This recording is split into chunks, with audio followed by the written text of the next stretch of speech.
우리 서로 인사하겠습니다. 사랑합니다. 축복합니다.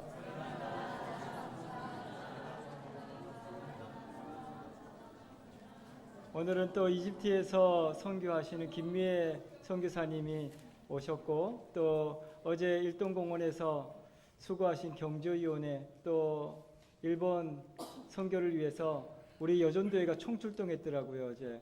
그래서 우리 모든 분들에게 사랑과 격려의 박수 드리겠습니다.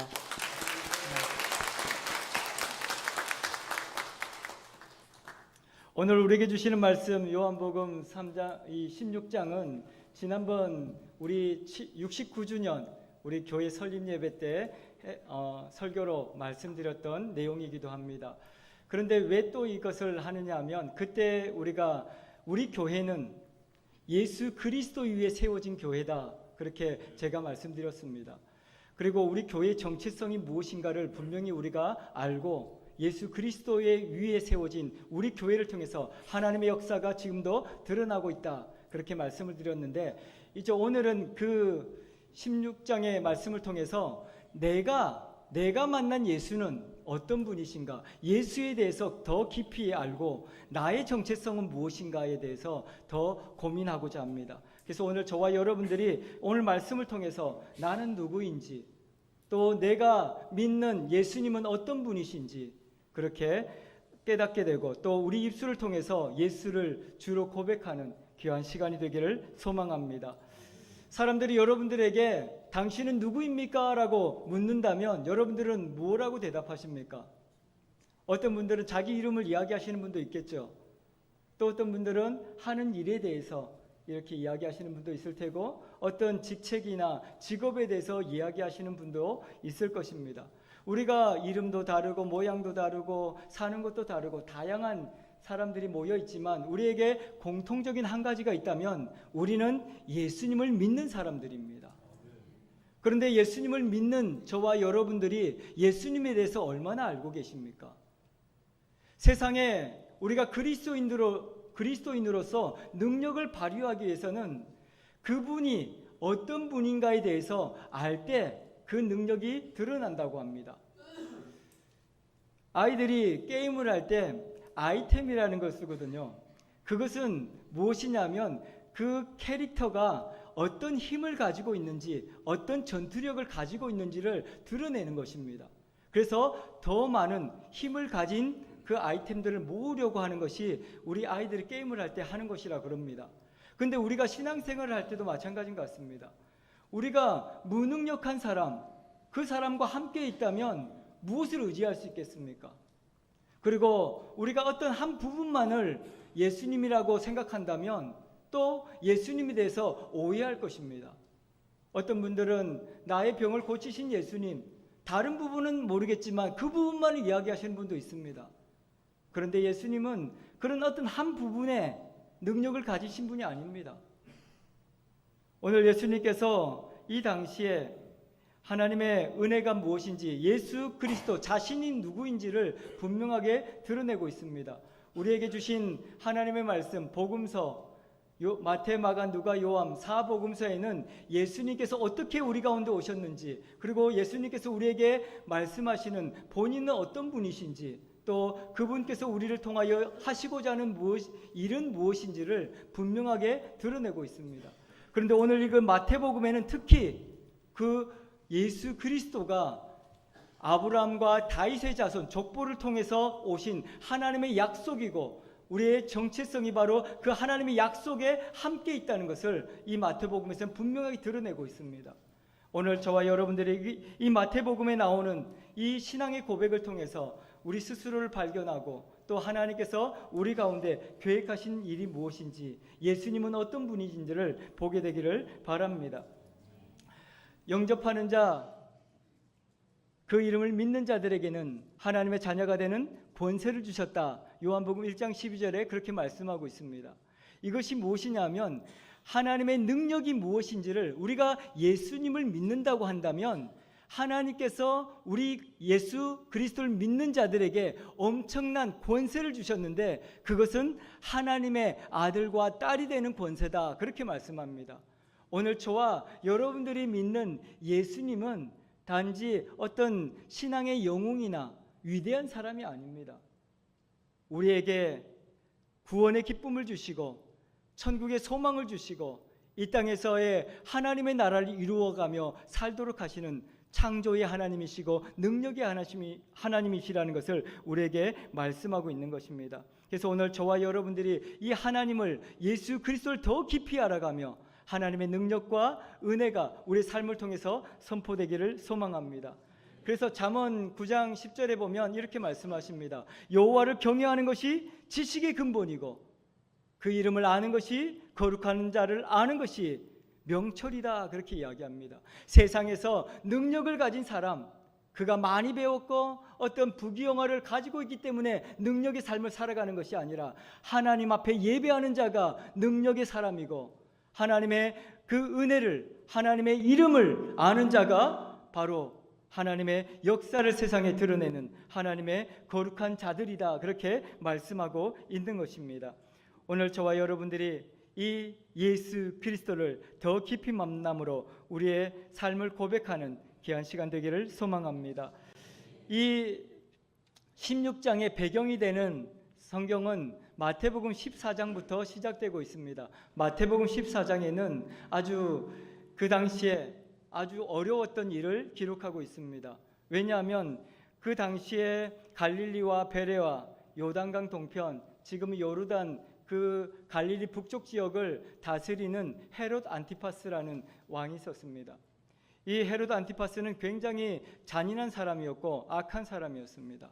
당시에 하나님의 말씀을 선포하는 자들을 잡아서 가두기도 하고 핍박했던 그런 사람입니다. 심지어는 이복 형이었던 빌립의 아내를 뺏어가지고 자기 아내로 삼기까지 하는 그런 나쁜 사람이었습니다. 그런데 이 헤롯 안티파스에게 요한이 그렇게 가서 이야기합니다. 당신은 하나님 앞에, 사람들 앞에 범죄한 사람입니다. 하나님 앞에 회개하지 않으면 하나님께서 당신을 심판하실 것입니다 라고 이야기합니다. 헤롯 안티파스는 어땠을까요? 이 말을 듣고 화가 났던 것 같습니다. 이 말을 증언하는 이 요한을 잡아서 감옥에 가두고 결국은 그 아내였던 헤로디아에 의해서 이 참수형을 당하게 됩니다. 성경에서는 너무나도 잔인하게 이렇게 표현을 하고 있습니다. 그의 머리를 수반에 담아서 이렇게 가져왔다, 그렇게 이야기합니다. 그러니까 그 모든 사람들이 이 요한의 참수된 것을 보게 하려고, 그리고 자신이 얼마나 무서운지를 사람들에게 드러내려고 했던 그 헤롯 안티파스의 메시지였던 것으로 보여집니다. 이 모습을 본 사람들은 두려워했습니다. 엄청난 공포에 휩싸였죠. 이러다가 우리 다 죽는 거 아닌가? 우리가 더 이상 이곳에서 살 수 없는 거 아닌가? 그런 두려움 가운데 제자들은 그 소식을 듣게 되죠. 그리고 예수님도 그 소식을 듣게 됩니다. 모든 백성들은 절망적인 상황이 되었습니다. 하나님의 말씀을 드러낼 수 없고 말할 수 없는 그런 시대가 되었던 것입니다. 그때 예수님께서는 오늘 16장을 보면 빈들로 나가셨다, 그렇게 말씀합니다. 왜 빈들로 나가셨을까? 성경에서는 빈들을 하나님을 만나는 장소라고 표현합니다. 우리가 세상의 소망을 가지고 세상의 상황을 보면서 절망할 것이 아니라 그런 상황 가운데 우리는 어디로 가야 합니까? 하나님을 만나는 장소로 가야 한다는 것이죠. 그래서 예수님은 제자들과 함께 빈들로 나가셨습니다. 사람들이 모여있는 그곳이 아니라 하나님을 만나는 장소, 하나님의 음성을 듣는 곳으로 그는 나갔던 것입니다. 그런데 예수님의 이 소식을 들은 많은 사람들은 이 절망적인 세상 가운데서 그 예수님을 따라서 나가기 시작합니다. 그래서 많은 사람들이 예수님께로 모여들기 시작하죠. 예수님께서 그 모여든 사람들에게, 아픈 사람들에게 병을 고쳐주고 또 먹지 못하는 그 배고픈 사람들에게 먹을 것을 주고 마음에 상처가 있는 사람들을 위로해주고 그들의 눈에 눈물을 닦아주었던 것을 볼 수 있습니다. 그래서 마태복음 14장에서는 그 오병이의 기적과 그 하나님의 역사들을 드러내면서 16장까지 그것을 이끌고 오는 것을 볼 수 있습니다. 그 놀라운 역사를 경험했던 사람들이 그 예수님을 만나고 싶었죠. 그 빈들에서 보리떡을 먹고 물고기를 먹었던 사람들은 어떤 예수님을 기억하겠습니까? 내 배고픔을 채워줬던 예수님을 기억하는 것입니다. 그래서 사람들에게 이야기했겠죠. 우리 그분을 만나면 배고픈 사람들 다 배부를 수 있다. 그분께 나가자. 그래서 아마도 많은 사람들에게 이야기해서 예수님을 따라왔을 것입니다. 또 병 고침을 받은 사람은 어땠겠습니까? 그분은 병을 고치시는 분이야. 의사야, 의사. 사람들은 병을 고칠 수 없다 할지라도 그분은 병을 고치실 수 있는 분이다.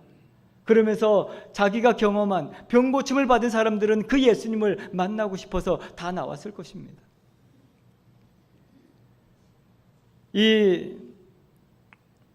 오늘 가이사 빌립보 지역을 예수님께서 가셨다, 그렇게 13절에 이야기하고 있습니다. 가이사라 빌립보는 굉장히 많은 우상을 섬기는 곳으로 유명한 곳입니다. 굉장히 다양한 우상들이 있었고 그 당시에는 헬라 판신이라는 그 신의 성전이 어마어마하게 크게 있던 곳이라고 합니다. 사람들이 예수님을 볼 때 그런 우상들처럼 무언가를 해결해 주는 사람으로 다들 생각하고 있었습니다. 그때 예수님께서 그곳에서 말씀하시죠. 사람들을 불러서, 이 제자들을 불러서 사람들이 나에 대해서 뭐라고 하더냐라고 묻습니다. 그때 제자들이 이렇게 이야기하죠. 14절에 보면 더러는 세례 요한, 또 더러는 엘리야, 어떤 사람은 예레미야, 선지자 중에 하나라고 이야기합니다. 왜 세례 요한이라고 했을까요? 세례 요한은 당시의 최고의 선지자였습니다. 예수님이 오시기 이전부터 그는 하나님의 말씀을 선포하고 회개라 천국이 가까웠다고 선포하시면서 요단강에서 세례를 주었던 사람이 바로 세례 요한이죠. 그래서 절망적인 세상 가운데서 하나님의 나라를 이야기하고 희망이 없는 그 땅에 하나님의 역사를 드러냈던 사람이 바로 세례 요한입니다. 예수님을 보니까 그 세례 요한처럼 보였겠죠. 그래서 사람들은 이야기합니다. 세례 요한이라고 했습니다. 그분은 우리에게 이 절망적인 세상 가운데 하나님의 말씀을 선포하는 사람이라고 했습니다. 그렇게 이야기하는 것이죠. 그 말도 맞습니다. 하지만 하나님의 말씀만을 주시는 분이 바로 예수님은 아닙니다. 세례 요한보다 더 뛰어나신 분이 바로 예수님이라는 것을 세례 요한이 본인 스스로가 백성들 앞에 선포하지 않습니까? 요한복음에 보면 세례 요한이 나오는 예수님을 향해서 그렇게 이야기합니다. 모든 사람들이 당신이 최고의 선지자입니다. 그렇게 이야기할 때 아닙니다. 저기 오는 저분이야말로 하나님의 아들이시고 하나님의 말씀을 우리에게 주시는 분이십니다라고 이야기하죠. 그러면서 세례 요한은 자신을 어떻게 표현합니까? 나는 그분의 신발끈을 묶는 일도 감당하지 못할 종 중에 하나도 되지 못합니다. 그러니까 자기가 당시 모든 사람들은 세례 요한이 최고의 선지자라고 이야기했는데 나는 그분의 신발끈을 묶는 종도 되지 못하는 사람이라고 이야기하니까 사람들은 사실 엄청난 충격에 빠졌죠. 왜냐하면 그분보다 위대한 사람은 없었거든요. 근데 그 세례 요한이 어떻게 되었습니까? 헤롯 안티파스에 의해서 참수를 당하게 되고 절망적인 상황이 된 거죠. 근데 예수님께서 하시는 모습을 보니까 어떻습니까? 아, 그분이 다시 살아왔는가 보다. 그 죽었던 세례 요한이 다시 살아나서 우리에게 나타났다고 사람들은 이야기하는 것입니다. 다시 그 위대한 하나님의 말씀을 선포해 줄 자가 다시 나타났구나. 그러면서 세례 요한이라고 이야기했다고 이야기하는 것입니다. 오늘 이 사람들이 말한 그 세례 요한은 지금 우리도 그렇게 이야기하기 쉽습니다. 우리가 가장 훌륭하다고, 가장 위대하다고, 가장 뛰어난 사람이라고 생각하는 예수를 그렇게 비유하는 사람들이 있습니다. 예수님은 사람과 어떤 훌륭한 성인과 비교할 수 없는 분이십니다. 그런데 우리는 내가 알고 있는 그 한 부분에 예수님을 가둬놓으려고 합니다. 우리가 가둘 수 없는, 우리가 볼 수 없는 우주 만물을 창조하신 그분이 바로 예수님이라고 성경에서는 이야기하고 있습니다. 오늘 사람들이 이야기하는 세례 요한이라고 말하는 위대한 선지자, 그분들이 경험한 예수님은 맞지만 그것이 예수님의 전부를 보여주는 것은 아니라는 것을 이야기하고 있는 것이죠. 그리고 어떤 사람들은 어떻게 이야기했습니까? 엘리야라고 이야기했죠.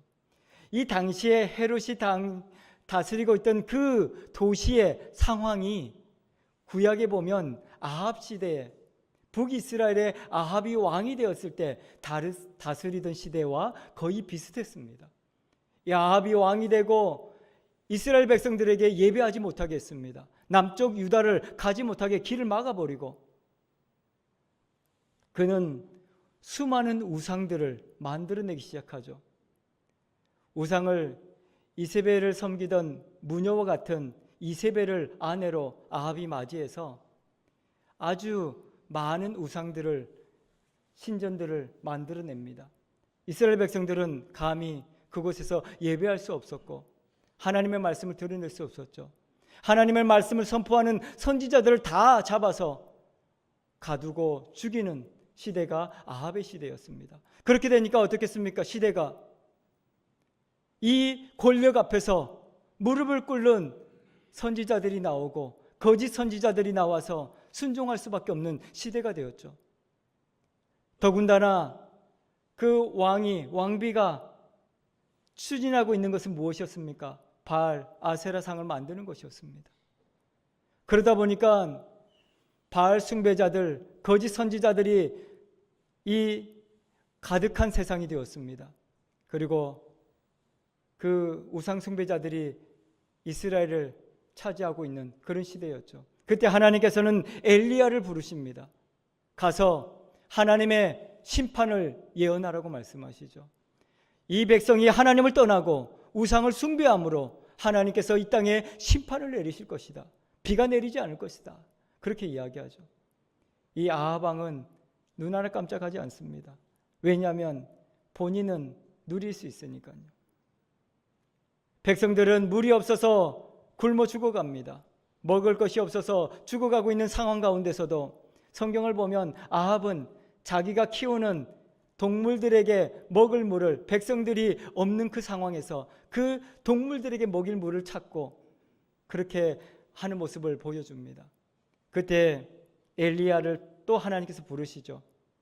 이 우상 숭배자들과 이 악한 무리들을 심판하라고 이야기합니다. 그래서 이 엘리야가 갈멜산에서 참 하나님이 어떤 분이신지를 보여주겠다고 그들을 오라고 하죠. 아합 왕과 이 바알 선지자 450이 거기에 올라갔다고 성경은 기록합니다. 그곳에서 그들이 자신이 믿는 바알이 비를 내려줄 것이라고 이야기하죠. 하지만 그렇지 못했습니다. 그리고 엘리야가 그곳에서 하늘을 향해서 두 손을 들고 기도할 때 그 제단에 하늘에서 불이 내려오고 그 제단에 그 예배를 하나님께서 받으시고 그 땅에 비를 내리셨다는 것을 볼 수 있습니다. 그리고 거짓 선지자들을 다 하나님께서 심판하시는 것을 볼 수 있죠. 이스라엘 백성들은 이 암울한 시대, 지금 헤롯 안티파스가 이렇게 백성들의 하나님의 말씀을 증거하는 자들을 잡아서 죽이고 그들을 핍박하는 이 시대 가운데 다시 하나님께서 엘리야를 보내셨다라고 생각한 것입니다. 그래서 이 지금 암울한 시대에 우리를 구원하러 엘리야를 보내셨구나. 지금 그래서 이 예수님을 보면서 지금 사람들은 이야기하는 것이죠. 야, 우리의 구원자를 보냈구나. 그런데 그 예수님은 엘리야보다도 더 위대하신 분이시고 놀라운 역사를 하신 분인 것을 우리는 볼 수 있습니다. 그러면서 또 어떤 사람들은 이렇게 이야기합니다. 예레미야와 같은 사람입니다. 예레미야는 어떤 사람인 줄 아십니까? 이스라엘이 패망하는 그 시기 가운데 이스라엘 백성들을 위해서 눈물로 밤낮으로 기도했던 사람이 바로 예레미야입니다. 그래서 예레미야서뿐만 아니라 예레미야 예가서가 있습니다. 예레미야의 눈물의 책을 하나님께서 기록하게 하셨죠. 이스라엘 백성들이 눈물로 기도하며 이 예레미야를 통해서 끊임없이 부르짖으라고 말씀하십니다. 하지만 이스라엘 백성들은 돌아오지 않음에도 불구하고 이 예레미야는 쉬지 않고 눈물을 흘리며 밤낮으로 기도하죠. 그 눈물의 기도를 역사를 통해서 배운 이스라엘 사람들은 예수님을 만났을 때 어떤 사람으로 기억했다는 것입니까? 우리를 위해서 눈물로 기도하는, 우리의 눈에 눈물을 닦아주실 분, 우리를 이 아픔에서 건져주실 분으로 예수님을 고백했다는 것입니다. 그런데 그것보다도 예수님은 어떤 분이에요? 더 위대하신 분이라는 거예요. 많은 선지자들을 이야기하면서 이 사람 저 사람 위대한 사람들을 이야기하면서 사람들은 그렇게 이야기하죠. 예수님에 대해서 이런저런 말들을 많이 합니다. 교회 다니지 않는 사람들도 예수님에 대해서는 이야기하죠. 4대 성인 중에 한 사람이다, 그렇게 이야기하는 사람도 있습니다. 또 어떤 사람들은 십자가에서 죽은 처형당한 죄인이다, 그렇게 이야기하는 사람도 있죠. 다양한 사람들이 있습니다. 하지만 그들이 보는, 그들이 경험한, 그들이 배운 지식 속에 예수님은 예수님이 아닙니다. 그거보다 훨씬 뛰어나신 놀라운 역사의 주인공이신 예수님을 우리가 보아야 한다는 것을 오늘 예수님께서는 우리에게 말씀하고 있는 것입니다. 오늘 2000년이 지난 오늘 이 시대에 우리 예수님께서도 이렇게 이런저런 말을 하는 사람들에게 물으실 것입니다. 제자들에게 뭐라고 말씀하셨습니까? 15절에 보면 이르시되 제자들에게 너희는 나를 누구라 하느냐. 오늘 저와 여러분들에게 예수님께서 물으실 것입니다. 너는 나를 누구라고 하느냐. 우리가 경험한 예수가 있지 않습니까? 내가 알고 있는 예수가 있지 않습니까? 내가 경험한 예수를 그 안에 내 틀에, 내 경험에 가두지 마십시오. 우리는 때로 내가 경험한 예수가 다라고 생각합니다. 그리고 다른 사람들이 이야기하는 것은 잘 듣지 않으려고 하죠. 내가 배운 예수, 예수님은 이런 분이야. 책 속의 예수가 아니라 오늘 나의 삶 속에서 역사하시는 예수를 만나는 저와 여러분들이 되기를 소망합니다. 오늘 이 물음에 베드로는 이렇게 고백했습니다. 주는 그리스도시요 살아계신 하나님의 아들이시니이다. 원문에 보면 주는이라는 표현은 없습니다. 주는이라는 대신에 그 당신은이라는 표현을 사용하고 있는데 이 당신을 이 대상을 고유명사로 사용하면서 하나밖에 없는 당신이라는 표현을 사용하고 있기 때문에 우리가 한국말로 번역할 때 주라고 그렇게 표현을 했습니다. 그런데 이 원문 번역을 보면 사실은 조금 더 우리가 이 신앙 고백이 어떤 것인지를 조금 더 이해할 수 있습니다. 당신만이 그리스도이십니다 라는 고백입니다. 다른 곳에는 구원자가 없습니다. 다른 곳에는 그리스도가 없습니다 라는 고백입니다. 뭐 위대한 사람이 있고 훌륭한 사람이 있다고 여기저기서 이야기하지만 다른 그리스도는 없습니다. 그런 고백을 하고 있는 것이죠. 오늘 또 저와 여러분들 외에 여러분들 예수 그리스도 외에 우리에게 구원을 주실 분은 없습니다. 다른 것을 이야기하는 사람들은 다 잘못된 것입니다. 요즘에 전도하면서 이단들 사이비들이 굉장히 전도를 열심히 한다고 합니다. 우리보다도 더 열심히 하는 것 같습니다. 우리가 좀 더 열심히 해야 될 것 같은데, 근데 그들 말을 듣고 우리 성도님들이 헷갈려 하시는 분들이 있습니다. 그들이 말하는 예수가 내가 경험한 예수보다는 더 위대한 것 같은 느낌이 들어서 그런지 그들이 말하는 예수를 고민하게 됩니다. 그런데 구원은 예수 그리스도 외에는 없습니다. 이 그리스도라는 말이 헬라어 단어입니다. 이 단어의 뜻은 기름 부음을 받은 자라는 말입니다. 히브리어는 메시아라고 합니다. 그러니까 우리가 알고 있는 이 그리스도와 메시아는 같은 말이죠. 그 뜻은 기름 부음을 받은 자라는 말입니다. 구약 성경에 보면 기름 부음을 하는 그 대상들이 있습니다. 그 대상은 첫 번째가 왕으로 세울 때 하나님은 그에게 기름 부음을 하라고 말씀하십니다. 하나님께서 그에게 기름을 부으심으로 왕권을 그에게 부여하시는 것입니다. 그래서 사울이 왕이 될 때도, 다윗이 왕이 될 때도, 그 후에 모든 왕이 될 때 그에게 기름을 부어서 왕으로 세웠던 것입니다. 그리고 또 다른 사람 제사장이 세워질 때 기름을 부었습니다. 하나님께서 이 제사장에 기름을 부어서 하나님의 권세와 하나님의 능력을 그에게 부여하신 것입니다. 그래서 그를 통해서 이 백성을 중보하도록 하신 것이죠. 그리고 세 번째가 하나님의 말씀을 선포하는 그 사람에게 기름을 부었습니다. 그래서 하나님의 그 음성을 증거할 수 있도록, 담대하게 선포할 수 있도록 그를 세우신 것입니다. 그래서 당신만이 그리스도이십니다라고 고백하는 이 말에는 이 세 가지가 포함되어져 있는 것입니다. 다시 말하면 당신만이 나의 왕이십니다. 당신만이 나의 대제사장이십니다. 당신만이 나의 선지자이십니다 라고 고백하는 말이죠. 이 왕이 무엇입니까? 모든 것을 결정하고 그 나라를 통치하는 권력자를 왕이라고 표현합니다. 그리고 왕은 요즘 시대는 이 왕의 개념이 없어진 것 같습니다. 당시에 이 구약 성경을 보면 왕은 자신의 목숨을 내어놓고 백성들을 위해서 대신 나가서 싸우는 사람이었습니다. 그래서 구약의 왕들은 맨 앞장서서 전쟁이 나면 싸우러 가는 사람이었습니다. 사울도 그랬고 다윗도 그랬고 항상 맨 앞에서 이 백성들을 내가 대신하여 싸운다는 생각을 갖고 있었죠. 그런 의미에서의 왕입니다. 이 역사를 통치하시고 우리가 살고 있는 이 세상을 통치하실 뿐만 아니라 이 세상의 악한 마귀의 권세를 대신하여 싸우시는 바로 그분이 예수님이다 라고 고백하는 것이죠.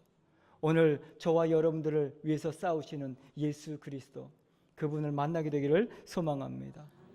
그래서 우리는 그분을 왕으로 고백하는 것입니다. 내가 경험해보지 못했을지라도 그분은 나의 왕이십니다. 나를 구원하시고 나를 보호하시고, 여러분들이 아프시다고 또 이 시험에 들었다고 두려워하지 마십시오. 하나님께서는 병마와 싸워 이기게 하시는 예수님을 우리에게 주셨습니다. 예수님은 나를 대신하여 승리를 주시는 분이십니다. 그리고 또 뭐라고 했습니까? 제사장이라고 했습니다. 제사장은 이스라엘의 백성들의 죄를 대신하여 짊어지고 지성소로 들어가는 사람입니다. 이스라엘에는 1년에 한 번 대속죄일이 있습니다. 모든 사람들이 자신의 죄를 회개하고 양을 잡고 하나님 앞에 예배를 드리지만, 그럼에도 불구하고 하나님께서 이 백성들의 죄를 용서해 주시고 이 나라를 지켜달라고 제사장은 1년에 한 번 반드시 자신의 목숨을 내어놓고 지성소로 들어갑니다. 하나님께서 백성들의 죄를 사하지 않으면 그 제사장은 그곳에서 생을 마치는 것입니다. 목숨을 걸고 들어가는 것입니다. 우리가 당신만이 제사장입니다라고 예수님을 고백하는 이유가 무엇입니까? 그분께서 나의 죄를 짊어지시고 십자가에서 자기 몸을 내어주시고 죽으심으로 우리의 모든 죄를 사하시고 구원하셨기 때문에 당신만이 나의 제사장입니다라고 고백하는 것입니다. 오늘 저와 여러분들이 이 땅을 살아가면서 어떤 어려움을 겪습니까? 어떤 문제가 있습니까? 우리 예수님께서 우리를 대신하여, 우리의 죄를 대신하여 짊어지고 자신의 생명을 내어주셨습니다. 예수님은 나의 참 대제사장이 되시는 것입니다. 그리고 말씀을 선포하는 선지자라고 말씀하셨습니다. 당신만이 선지자이십니다. 당신만이 말씀입니다. 요한은 이것을 어떻게 표현했냐면 로고스라고 표현했습니다. 당신 자체가 말씀입니다라고 표현했습니다. 예수님이 말씀이라고 표현했죠. 그래서 우리가 오늘 보는 이 그리스도라는 이 단어 안에는 나의 참 왕이 되시고 나의 제사장이 되시고 나의 말씀이 되신 예수님을 고백하는 것입니다. 우리가 경험한 예수가 아니라, 내가 알고 있는 예수가 아니라 하나님께서 나에게 주셨던 이 참 그리스도라는 의미를 우리에게 말씀하고 있는 것입니다. 그리고 또 뭐라고 고백했습니까? 살아계신 하나님의 아들이십니다 라고 고백하지 않습니까? 여기서 살아있다는 말은 보이지 않던 하나님이 아니라 눈에 보이는 하나님이다 그렇게 이야기했습니다. 그래서 마태는 어떻게 표현했습니까? 임마누엘이라고 표현했죠. 임마누엘. 우리 가운데 함께 하시는 하나님. 예수님을 그렇게 표현했습니다. 그러니까 이 고백 안에는 무엇입니까? 내가 머릿속에서 생각하던 그 하나님이 아니라 내가 눈으로 직접 보는 그 하나님이 바로 예수님입니다 라고 지금 이야기하고 있는 것입니다. 오늘 우리의 삶 가운데 내가 만나는 예수, 내가 바라보는 예수, 그분은 살아계신 하나님의 아들이십니다. 오늘 저와 여러분들이 그 예수를 고백할 수 있기를 축원합니다. 그것을 아는 것이 구원이고 그것을 아는 것이 영생이라고 성경에서는 분명하게 이야기하고 있습니다. 오늘 저와 여러분들이 이것을 입으로 시인할 때 그 하나님의 역사가 우리의 삶을 통해서 나타나는 것입니다. 그래서 로마서 10장 10절에 사람이 마음으로 믿어 의에 이르고 입으로 시인하여 구원에 이른다 그렇게 이야기합니다. 오늘 저와 여러분들이 이 예수 그리스도를 고백함으로 입으로 선포함으로 우리가 하나님의 그 권세를 가지고 이 땅에서 승리의 삶을 살아가게 될 것이라고 말씀하고 있는 것입니다. 우리가 상상 속에 있는 생각 속에 있는 예수가 아니라 오늘 저와 여러분들 눈앞에서 눈으로 보는 그 하나님을 만나게 되기를 축원합니다. 우리가 그분을 만나야 소문으로만 듣던 그 하나님은 능력이 없습니다. 다른 사람에게 우리가 때로는 부모의 신앙을 보면서 우리 부모님께 이렇게 하나님께서 역사하셨대 라고 생각하는 분들도 있지 않습니까? 부모님에게 역사하셨던 하나님이 아니라 오늘 내 눈앞에 보이는 하나님을 만나셔야 한다는 것입니다. 그리고 내 삶 속에서 나의 왕이 되시고 나의 제사장이 되시고 나의 말씀이 되신 예수님을 우리가 만나야 한다는 것이죠. 그래야 우리 삶이 능력의 삶을 살아가게 된다. 그렇게 이야기하는 것입니다. 그래야 어려움 속에서 위기 속에서 우리는 승리할 수 있게 되는 것입니다. 하나님의 능력이 병을 고치는 것만 국한된다면 우리가 위기를 만났을 때 어떻게 하겠습니까? 사단의 권세 아래서 사단의 시험에 빠졌을 때 우리는 어떻게 해야 합니까? 우리가 경험한 예수가 아니라 우주 만물을 창조하신 그 하나님이 내 눈앞에서 보여질 때 그것이 능력이 되고 그것이 역사가 되는 것입니다. 오늘 저와 여러분들이 이 놀라운 예수를 우리 입술로 고백하게 되기를 축원합니다. 우리가 이 입술로뿐만 아니라 우리 삶으로도 우리는 고백하고 표현되어집니다. 저는 어제 우리 일동 공업묘지에 가서 예배를 드리면서도 우리 경조위원회 이렇게 일하시는 것을 보면서 엄청난 감동을 받았습니다. 왜냐하면 그들의 그 모습이 그 땡볕에 그렇게 땀을 흘리면서 그렇게 무거운 야자매트가 그렇게 무거운데 그걸 짊어지고 올라가시더라고요. 아우.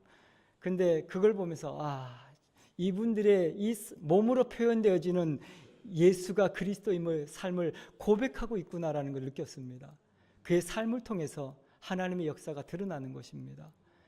그래서 우리 경조위원회 또 어제 바자회 하면서도 다들 바쁘시고 어려운데 우리 성도님들 다 이렇게 나오셔가지고 적극적으로 참여해 주시고 그러면서 삶으로 이렇게 복음을 전하시고 하는 모습을 보니까 제가 감동이 됐습니다. 그것이 우리의 신앙의 고백입니다. 우리의 삶으로, 우리의 입술로 고백되어질 때 하나님의 역사가 드러나고 하나님의 영광이 이 땅 가운데 선포되어지는 것입니다. 그것을 통해서 우리 하나님께서 우리 가운데 놀라운 축복을 더하시고 무엇이든지 예수 이름으로 구하는 자에게 형통의 복을 무엇이든지 이루시겠다고 말씀하고 있습니다. 오늘 마지막으로 우리 그렇게 선포하겠습니다. 예수님만이 그리스도시요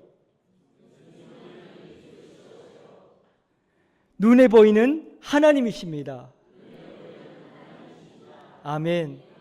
이것이 여러분들의 고백이 되고 여러분들의 삶이 되기를 축원합니다. 기도하겠습니다.